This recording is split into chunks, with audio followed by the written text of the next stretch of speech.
Hey everybody, once again I'm here to talk about this Oris Aquis that I posted a video probably, I want to say Friday, and I wasn't too happy with it because I kind of left a lot of things out that I wanted to speak upon,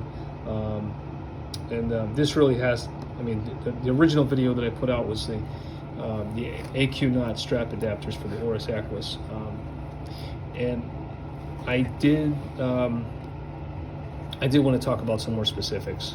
So again, this is the 41.5. Now, the strap adapters from I don't know if it's pronounced AQNaut or AQNaut. I don't know. I'm probably not doing any justice by murdering the pronunciation of that. Let me just talk about the success here. All right, so these strap adapters are really awesome. They're made of 316 stainless steel. I didn't talk about that in the beginning, and I didn't even give you like any good photographs or anything like that, or angles. The reason why I'm doing this video is because there's something that happened to me while I was installing these adapters that had nothing to do with the adapters and more about my being stupid. So the adapters don't come with anything more than just the adapters. You don't get the pins, that the Oris pins that hold everything together. You don't get any spring bars. You don't get that. So I believe these are 20 millimeter. I haven't measured it yet. I believe that that's what it takes. So more about the adapters available. So this is a 41.5, as I said. They do make the adapters for the 43, I believe. That's the next size up. And then they also make the adapters for they just released the ones for the caliber 400. Apparently the caliber 400 uses a different case, has different case dimensions, and I don't know what those dimensions are, so I'm not going to even try to guess. But more about this watch. This watch is really not worn. I think I worn it twice. I originally purchased, and I shouldn't have, Force Recon adapters that I was told we're not going to work with this case, but I was desperate. I did some reading, and I found that somebody actually purchased some Force Recon adapters and milled them down and got them to work. Well, I thought, okay, well, I'll do that. It didn't look great. I think this guy was in the UK actually, and he got them to work. But I unfortunately wasted resources getting these things. And I was even told by the watchmaker in Boston, in the Boston area or Massachusetts area, that deals with Oris parts. Oris actually put me in touch with them in the States, and I purchased these adapters. And he said, look, they're not returnable. You mess them up, they're basically garbage. And that's basically what happened. I messed them up and threw them in the garbage. So I was like, oh man. And the reason why I was taking a fit about this is because I love the quality of the strap that you get, or the bracelet that you get with this watch. And I'm not saying that the silicone rubber straps that you can get for the Oris are bad. I don't have any experience with them, so I'm not going to speak to it. I just don't like it. I love this. I love the watch. I love the case. I love the bezel. I love the dial. I just think it's awesome. It's so blue, it's almost purple. I really do love this watch. I just hate the straps, and I bought the watch not knowing a lot about this integrated lug system. I didn't do any research on that, so this is when I first started collecting watches, and this watch kind of just sat in my drawer. I tried to sell it twice, and to no avail. I'm not going to get into the specifics of my poor sales on this watch. I had 2 bites on it, and for whatever reason, I turned her away. Anyway, the video's not about that. The video is about these adapters and what went wrong for me. I had the pins, and the original Oris pins that came with the watch. I successfully put the one at the 6 o'clock on, and then when I went to put the one on the 12 o'clock, I didn't realize it. I couldn't get the pin to seat right. Now, these pins have to be seated correctly. When I say that, see how they go in a little concave there? It's like they recess a little bit. that's what you want to see. And I did show you guys this screwdriver from Oris, and it uses that trident looking. See the edge of that? So you have to have that screwdriver, because again, you know that a regular screwdriver, you're not going to be able to use that. So there is this screwdriver. Now, you don't have to buy it from Oris. You can get them. But I just thought, you know what? Let me just do the right thing, get the right tool, and I'm not going to like damage the watch. So I did that, and that was good. So that worked out. So I sheared off the pin because I didn't seat it correctly. So there's the head. Okay. So the head on these is always going to be on the right side. The heads on these pins are always going to be on the right side.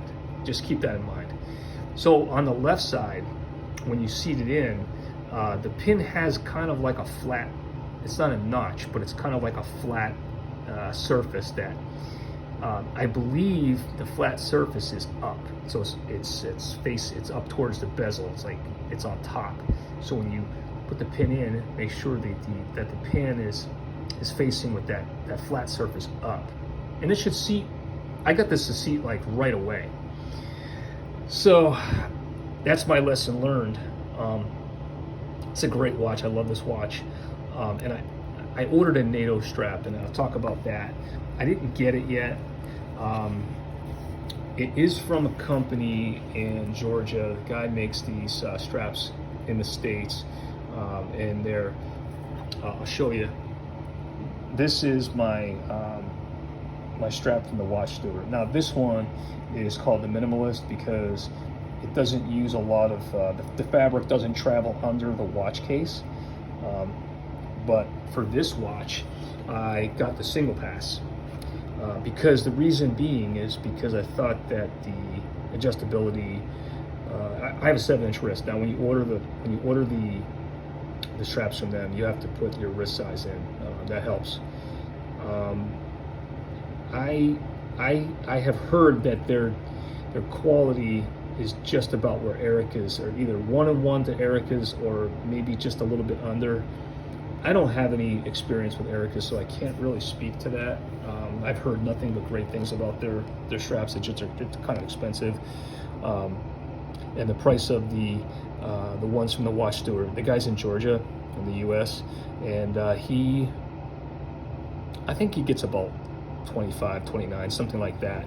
To your door, it's probably like $30, and just a great strap. It's lightly elastic, doesn't have a lot of stretch in it. They are adjustable, and they just work great. I've been wearing this thing for 2 days now, and it's really awesome. Nothing but great things to say about that.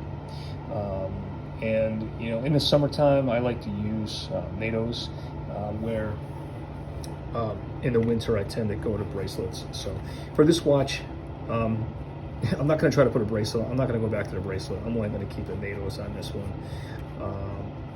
I'm very satisfied with the way these turned out. Even though I had that little issue with the pin, I just think that it's just a great product. I don't have anything negative to say about these adapters at all. I feel like they blend in pretty good, and they're brushed. They don't have a, they're not polished. Although if you wanted to polish it, I guess you could polish it out to make it match. They're made in Switzerland, so it's going to take a little while. So if you're in the U.S. and you're ordering these things, it's probably going to take you about a week, maybe a week and then a little bit. But that's no fault of the manufacturer. That's just the way shipping is. I think it goes out Swiss Post, which basically hooks up to the U.S. Postal Service, and they have to go through customs. But ultimately, just a really good. I have nothing but just great things to say about AQNaut. They just made a great product, and they're really precision. They fit perfectly. There's no play. They don't move around. They flow nice. They kind of like they don't bind up. And I think that really is what you want. You don't want these things to be stiff in there, and great product, man. I mean, you could use other NATOs if you like. You could use whatever your favorite NATO is, but again, your lugs are going to come out a little bit. It's going to pull them out. I don't know exactly how much. It looks like, if I had to guess, it's probably about 3 or 4 millimeters probably out. I didn't measure anything, so I do apologize for that. But hey, if you're looking for strap adapters for your Oris, this is the way to go. There really is no other way to go because nobody else is doing anything with these. Oris doesn't seem to be too crazy about making anything to address that situation. So I think they're happy with supplying their straps. They're good quality straps, and I think they're happy with, hey, if you like it, you like it. You don't, and that's it. You don't like it, go someplace else. That's kind of the adage that they're taking there. They're not gonna come out with anything custom. I think they would have done it already because the Aquis has been out for quite a while. Anyway, I'm not going to continue to go on and on about this. It's just if you want to do it, want to try it out, go for it. I just wanted to bring to your attention the issue I had with with making sure you don't fall into that same trap with trying to pull the pin in and keep tightening it. Anyway, I'm sure you guys wouldn't do that, but I was just an idiot and tried to pull it through with tightening it, and it wound up shearing the damn pin off, and that's it. That's all I got. If you decide to try them out, you're not going to be disappointed. So that's all I got. Take care.